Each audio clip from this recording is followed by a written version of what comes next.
Christian nursing கல்லூரி வெங்கடேசபுரம் பெரம்பலூர். படிக்கும் போதே 6000 முதல் சம்பளம் பெற வேண்டுமா? புதுமை பெண் மற்றும் தமிழ் புதல்வன் திட்டத்தின் மூலம் மாதம் 1000 பெற வேண்டுமா? ஆண்கள் நர்சிங் பயிற்சி பெற வேண்டுமா? பயிற்சி முடித்தவுடன் தமிழ்நாட்டில் உள்ள பல்வேறு மருத்துவமனைகளில் கை நிறைய சம்பாதிக்க வேண்டும். மேலும் 12வது பாஸ் செய்த மாணவிகள் எந்த பாடப்பிரிவு படித்திருந்தாலும் 3 ஆண்டு நர்சிங் பயிற்சியில் சேர்ந்து பயிற்சி முடித்தவுடன் 25,000 சம்பளத்தில் வேலை வாய்ப்பாடு உறுதி. அரசு மருத்துவமனை, தனியார் மருத்துவமனை, வெளிநாடுகளிலும் வேலை வாய்ப்பு அதிக அளவில் உள்ளது.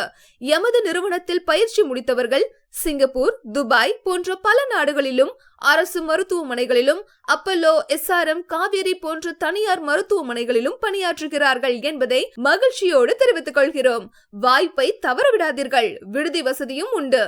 ஓராண்டு 2-3 ஆண்டுகள் நர்சிங் பயிற்சி அரசு அனுமதி பெற்ற கல்லூரியில் படித்து புதுமை பெண் மற்றும் தமிழ் புதல்வன் திட்டத்தின் மூலம் மாதம் 1000 பெற உடனே சேருங்கள். ஆண் பெண் இருபாலரும் இப்பயிற்சியில் சேரலாம். 100% வேலைவாய்ப்புள்ள பயிற்சியில் உடனே அட்மிஷன் போடுங்க. பயிற்சி முடிச்சு கை நிறைய கௌரவமா சம்பாதிங்க. மேலும் தொடர்புக்கு கிறிஸ்டியன் நர்சிங் கல்லூரி, வெங்கடேசபுரம்.